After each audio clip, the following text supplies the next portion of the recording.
এখন কোন জায়গায় তাকে রাখা হবে সেটা আমাদের অনারেবল ট্রাইব্যুনালের পূর্ণাঙ্গ আদেশ পাওয়ার পরে বোঝা যাবে। আপনি আজকের যে আসামি তিনি ইলিয়াস আলীর গুমের সাথে জড়িত, আমরা ইতিমধ্যে তার বিরুদ্ধে সাক্ষ্য প্রমাণ পেয়েছি। অনারেবল ট্রাইব্যুনাল তাকে জেল হাজতে প্রেরণ করার জন্য আদেশ দিয়েছেন ওপেন কোর্টে।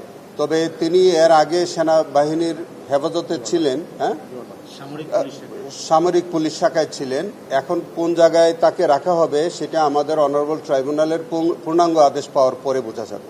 তবে আমরা আবেদন জানিয়েছি তাকে জেল হাজতে রাখার জন্য। দেখেন, গুম কমিশনের রিপোর্টে তার নাম এসেছে কিনা আসেনি, গুম কমিশনের রিপোর্টের উপরে তো আজকে কোনো শুনানি হয়নি। গুম কমিশনের রিপোর্টটা তো আজকে ট্রাইব্যুনালের সামনে ছিল না, আমাদের হাতেও ছিল না। তো উনি একটা এক্সটেম্পো হিয়ারিং করেছেন, এই হিয়ারিং এর তো কোনো ভিত্তি থাকতে পারে না। অবশ্যই তার গুম কমিশনের রিপোর্টে তার নাম এসেছে। যারা এনফোর্স ডিসঅ্যাপিয়ারেন্সে যারা পারপেট্রেটরদের সকলের নাম গুম কমিশনের রিপোর্টে উঠে এসেছে। আপনি আজকের যে আসামি তিনি ইলিয়াস আলীর গুমের সাথে জড়িত, আমরা ইতিমধ্যে তার বিরুদ্ধে সাক্ষ্য প্রমাণ পেয়েছি এবং আরো বিভিন্ন হত্যাকাণ্ডের সাথে তার সম্পৃক্ততা আছে। এগুলো আমরা সবকিছুই এখন পর্যন্ত, যেহেতু ইনভেস্টিগেশন মাত্র আমরা হাতে নিয়েছি।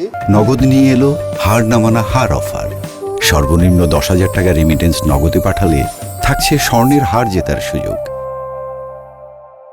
উইং কমান্ডার সাইফুর রহমানের বিরুদ্ধে যেহেতু আমরা মাত্র আমাদের ইনভেস্টিগেশন শুরু হয়েছে, এর বেশি আমরা আর তথ্য প্রমাণ কার্যত আমরা প্রকাশ করার কোনো আইনগত সুযোগ নাই। তবে আমি আপনাদের কাছে বলতে চাই যে তার বিরুদ্ধে ইলিয়াস আলী সহ অনেক ভিকটিমকে গুম করার প্রত্যক্ষ সাক্ষ্য প্রমাণ তার বিরুদ্ধে আছে। ভবিষ্যতে আপনারা আরো দেখতে পাবেন।